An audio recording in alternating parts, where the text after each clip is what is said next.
People are whizzing past you. You're working harder than most of them, and they are still pulling ahead. So, what do they have that you don't? It's a system, and the people who built the sharpest version of it operate in places where failure isn't a bad quarter. It's a body bag. The Navy SEALs cracked this system decades ago. And if you're feeling like you're working 80 hours a week just to stay in the same place, you're missing the exact system they use to dominate. So, what makes the Special Forces different? Think about what Special Forces operators actually do. They operate in environments where everything is working against them. No controlled conditions, no guaranteed outcomes, high stakes, constant pressure, zero margin for error. And they don't just survive it, they dominate it. So the obvious question is how? Higher IQ? No. Superhuman physical ability? Rarely. What separates them isn't what they're born with. It's the one thing they're willing to do that almost nobody else sees. The Navy SEAL principle. Slow is smooth, smooth is fast. The world sees Special Forces operators as fast, explosive, decisive. But their core training doctrine sounds like a contradiction to that.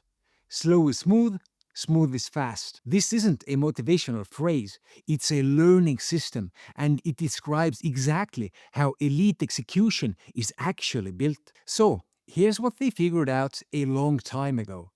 Any complex action, no matter how high stakes, is just a sequence of smaller steps.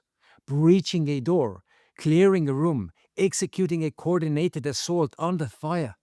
You strip it down far enough, and it's just mechanical movements, hand position, timing, communication.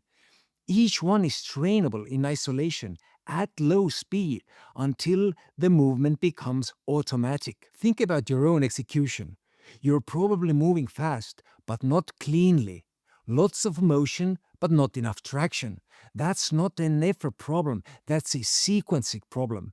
And here's what the SF guys understand that most founders never figure out.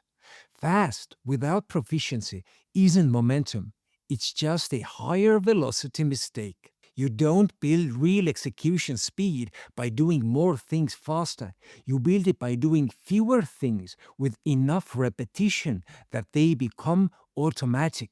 Then and only then you start adding layers. Because here's what's actually at stake. The gap between you and the people moving past you isn't talent. It's compounded proficiency. They got smooth at things you're still rushing through. And that gap grows every week. You keep operating the same way. But getting smooth is only half the battle. If you don't apply the audit I'm about to show you, you'll just be getting very good at the wrong things. So, how do you apply the slow is smooth, smooth is fast mindset? I use a framework I call the funnel audit. And if you don't run this audit today, you're essentially trying to clear a room without knowing if your weapon is actually loaded. Here's how you strip your business down to the mechanics. So you start with the area of your business or your life that's the most stuck. Revenue, product, team, doesn't really matter. That's the wide end of the funnel. Now, break it into its main components. For example, let's take sales. So, sales consists of marketing, outreach, conversion, retention. Pick one. Break that down further. For example, outreach requires targeting, follow-up, volume. Again, pick one. Keep going until you hit the smallest executable unit. Not improve my outreach, but write 10 cold emails this week. Not getting better at closing, but record your next 3 sales calls and listen back. The goal isn't to map everything. The goal is to isolate the smallest action that, if you repeated it enough to get genuinely good at it, would compound into something real. That's what the Special Forces training model does. They don't train combat. They train the individual movements inside combat until each one is solid. Then they link them. And the linked version of 20 solid skills looks from the outside like someone operating on a completely different level. You've seen this in other people. Someone who seems to do effortlessly what takes you enormous effort. They are not smarter. They've just compounded more repetitions at the right level. Now, here's where most people blow up the model completely. They run the audit, they identify 30 things that need work, and they try to fix all 30 simultaneously. That's not ambition.